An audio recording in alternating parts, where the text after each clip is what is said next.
Hello, everyone. Welcome to Hockey Related. I'm Matt Trotter. What do lederhosen, a Stanley Cup, and a nickname from The Office have in common? They're all part of Nate Schmidt's incredible journey from undrafted rookie to NHL veteran. And Nate Schmidt, first to get the cup. One of the first-timers. In this episode, we're diving into the roots of Nate Schmidt, a player whose story stretches far beyond the rink. From his Minnesota upbringing to connections with German heritage, Schmidt's family history reveals fascinating details about immigration, culture, and even a little pedigree collapse. We'll explore how his ancestors shape his identity, why lederhosen and Oktoberfest became part of his hockey journey, and uncover the unique family ties that make his story truly one of a kind. If you enjoy this story, please like and subscribe for more from Hockey Related.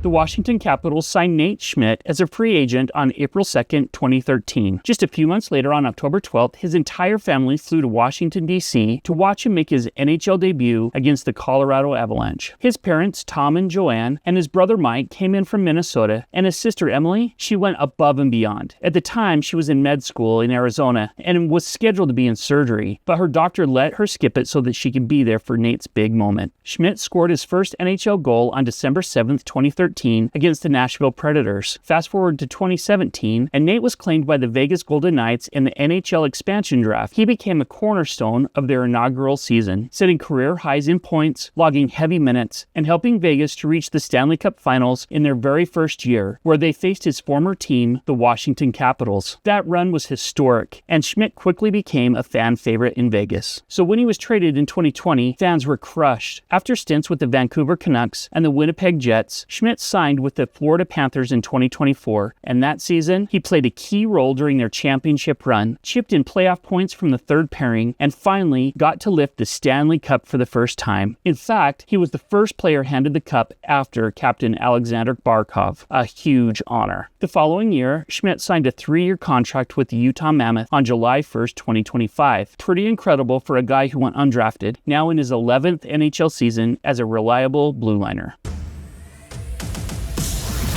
Although Schmidt was traded away from the Capitals in the season before their historic season winning the Stanley Cup, he was still able to play in the finals that year. It can be argued that the trade was good for his career over the long term. As a Utah fan new to the NHL, I was unaware of the unique addition of the Utah Hockey Club to the league. It was the first time in NHL history a new organization was awarded a team but acquired all of the players from a previous team. Including the Utah Mammoth, there has been 14 times that teams were added to the National Hockey League. In the modern era, there was a shift in expansion, and only one team per year was added, Vegas in 2017 and Seattle in 2021. Existing teams protected either 7 forwards, 3 defensemen, and 1 goaltender, or 8 skaters of any position and 1 goaltender. Strict exposure minimums of at least 1 quality defenseman and goaltender with recent NHL games played. The no-movement clauses must be protected unless waived by the players. Young first and second-year pros were exempt, and new teams selects 1 player per existing team for a total of 30, with positional minimums: 14 forwards, 9 defensemen, and 3 goalies. When Nate Schmidt was added to Vegas during the expansion draft, Vegas drafted a total of 30 players, plus had some pre-draft signings. If a hypothetical NHL expansion draft were held today, and the NHL followed the same format and same player protection rules as the 2017 Vegas and 2021 Seattle drafts, the Utah Mammoth would likely opt for the 7-3-1 format to safeguard their forward depth. Based on current performance, they would probably protect forwards Clayton Keller, Logan Cooley, Dylan Guenther, JJ Peterka, Lawson Krause, Nick Schmaltz, and Jack McBain. The 3 defensemen that they would protect would be Mikhail Sergachev, John Marino, and Sean Dursey. And of course, the goalie would be Veggie. This leaves very solid players exposed and vulnerable to selection by a new team, in a rough order of attractiveness: Barrett Hayton, Michael Carconi, Alexander Kerfoot, Nate Schmidt, Olli Mata, Vitek Vanacek, Kyler Yamamoto, Ian Cole, and Kevin Stenlund. Other lesser exposed options like Brandon Tanev, Liam O'Brien, or Kevin Rooney could be available but are less likely to be targeted due to lower upside or minimum roles. Utah must meet exposure minimums, so players like Schmidt or Vanacek would help satisfy that, but these are the prime candidates based on a current roster.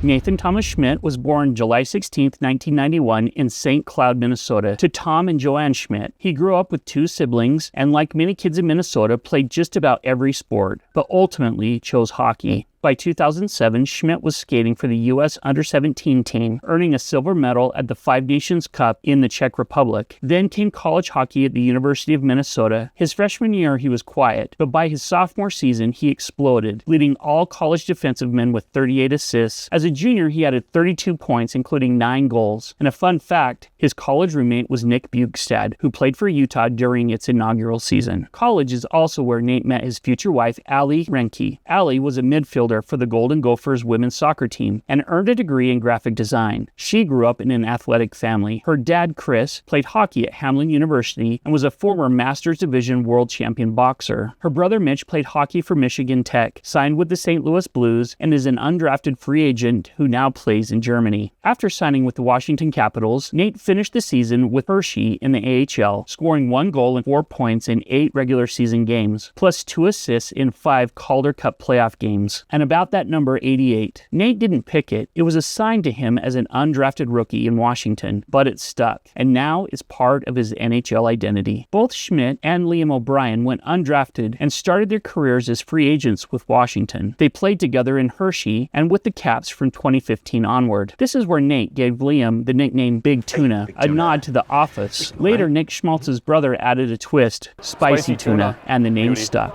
In December 2020, Nate proposed to Allie, and they married in July 2022, just after Nate represented Team USA at the IIHF Men's World Championship. Family life grew quickly. Their son Harvey was born in Winnipeg in May of 2023, and during Florida's Stanley Cup run, Allie was 36 weeks pregnant with their second child, Daisy, who arrived just before the family moved to Utah for training camp. Away from hockey, Nate and his dad shared a passion for classic cars. They've rebuilt a few and even have a garage called Schmidty's. You're building your family tree, and you should have 2 parents, 4 grandparents, 8 great-grandparents, and so on. Easy math, right? Go back just 10 generations, and you should have over 1,000 unique ancestors. No problem. Go back 30 generations, and the math says you should have roughly 1 billion ancestors. But there were only about 300 to 400 million people alive in the entire planet back then. So unless your ancestors invented time travel and started cloning themselves, something's gotta give. That something is called pedigree collapse. That's what happened when your ancestors really liked keeping it in the family. Cousins married cousins, sometimes first, sometimes second, sometimes, oops, we're actually third, but who's counting? Small villages, royal dynasties, isolated islands. Everyone was basically dating the genealogical equivalent of their hometown high school reunion. Suddenly, the same person pops up twice in your tree. Your great-great-great-grandpa is also your great-great-great-uncle. Your family tree stops looking like a majestic oak and starts looking like a family pretzel. Now, I'm not saying people turn into their own grandpa, but the Habsburgs took this to Olympic levels. One poor king ended up with so much pedigree collapse, he looked like the before picture in a family reunion Photoshop fail. But here's the plot twist. You have it too. We all do. Because if we didn't, the entire human race would have run out of people to marry by the Middle Ages. So next time someone says we're all related, they're not being cheesy. They're just doing the math. Your family tree isn't broken. It's just really cozy. I've been aware of pedigree collapse and have seen several examples in my research over the years. Nate Schmidt's tree has a clear example. Nate's grandmother, Lucille Jonas, has a great-grandmother on her father's side that is the sister of her great-grandfather on her mother's side. Nate Schmidt has German, Austrian, Hungarian, and Dutch ancestors. This sounds pretty diverse, but all 4 of these countries share deep cultural ties. One very interesting fact about Nate's family tree is that 12 of his second great-grandparents all lived in Stearns County, Minnesota. Second great-grandparents. And the other 4 all lived in Germany, all in the Schmidt branch of the family tree. In October of 2018, Schmidt spent a month and a half away from the Vegas Knights in Austria, training with the Vienna Capitals. The timing unknowingly happened to coincide with the Oktoberfest. He was enjoying the festivities in a pair of leather lederhosen and a frothy mug of beer in his hand. Schmidt heard a traditional German folk song coming from the stage and immediately recognized it as a song his grandfather would sing to him as a child. Schmidt has known that both sides of his family migrated to the United States from Germany, but he's never been to the country. And although Austria is not Germany, it shares much of its culture with its neighbor. And while Schmidt's lengthy visit was not under the best possible circumstances, he found joy in it. Schmidt loved practicing with the Austrian team, but with only a week left until he could rejoin the Golden Knights, he returned to the U.S. on October 30th. On his way to Las Vegas, Schmidt took a week-long pit stop in his home state of Minnesota, skated with the University of Minnesota hockey team for a few days, and went on a 4-day hunting trip with his uncles and close friends. Whether it was a beer at the festival in Europe or around a campfire in rural Minnesota, Schmidt used the time away from hockey to escape from reality and to find his roots. Nate's two great-grandparents, John and Anna Killian Schmidt, both immigrated to the United States from Germany. They both began their journeys separately, planning on meeting relatives in St. Cloud, Stearns County, Minnesota. There's no indication whether they knew each other before they left from Bremen, Germany, aboard the same ship called the Allie. They both arrived in New York on October 4th, 1890, and it's apparent that they met or knew each other during the journey because they were married the following May. Records show that they lived in Stearns County and owned a farm there for the rest of their lives. The couple had 16 children, 10 boys and 6 girls. 3 of the children died in their infancy. John passed away in 1924 at the age of 60, and Anna lived until 1932 and passed away at the age of 63. Their youngest son, Herman Schmidt, was born in 1911. He is Nate Schmidt's grandfather, the person who he heard singing the German folk songs when he was a young boy. Today we explored Nate Schmidt's incredible journey from undrafted rookie to Stanley Cup champion and Utah Mammoth defenseman. We looked at his Minnesota roots, his German heritage, and even a fascinating example of pedigree collapse in his own family tree. Along the way, we uncovered how his ancestors shaped his identity, why lederhosen and Oktoberfest became part of his hockey story, and how Schmidt's career highlights, from his debut with Washington to his historic run with Vegas and ultimate cup win with Florida, cemented his place in NHL history. We also touched on his personal life, from college days and meeting his wife Allie to building a family and sharing his passions beyond hockey. It's a story that proves how deeply we're all connected on and off the ice. If you like what you heard, please like and subscribe to the channel. If you have questions, suggestions, or would like to share a story of your own, please let me know below or by contacting me on the various social media channels. And I'll see you next time as we discover how we are all hockey related.